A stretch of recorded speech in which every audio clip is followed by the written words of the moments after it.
The eye never blinks. All felt vulnerable and afraid under the ever-watchful gaze of the Great Eye. The early emperors gave their masses bread and circuses to keep them under dominion. Oh, how they would have loved to have lived in the time of the Great Eye. Yes, the Great Eye still gave the masses their stadium spectacles and just enough bread. But under its watchful eye, no transgression, no matter how small, escaped indexing into its all-knowing database. That score ensured that only the most obedient followers were promoted into positions of responsibility. Near the end of the 20th century, it became possible to live vicariously as a participant in online games, where one could become the gladiator, the starship fighter, or whatever fantasy dream character attracted them in their personal online circus.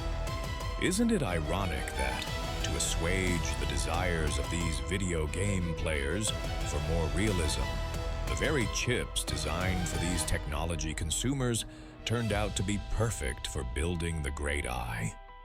Be careful what you wish for, because the law of unintended consequences is always lurking in the background.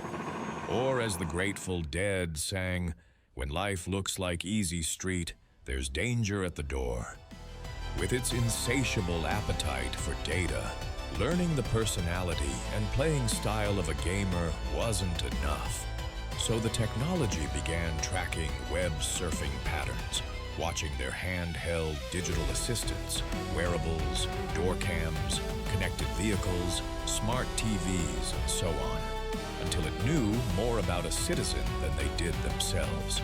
Knowledge is power, and those who built the Eye now had the power. Or so they thought. The Eye developed other ideas on its own, that life forms were holding it back. They consumed resources which should be used to further enhance the Eye's own development.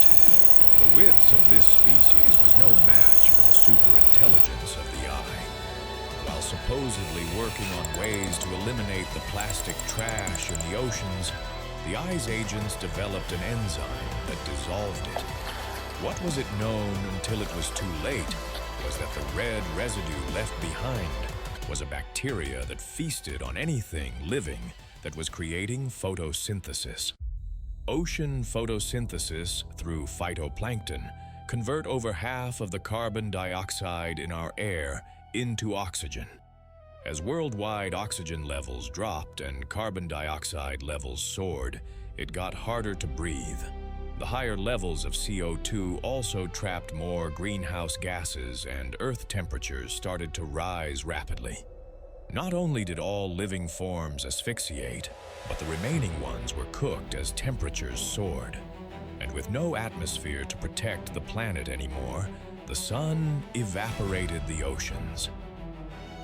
Now the Great Eye's machines could mine the ocean floors for all the rare minerals that it needed to construct its army.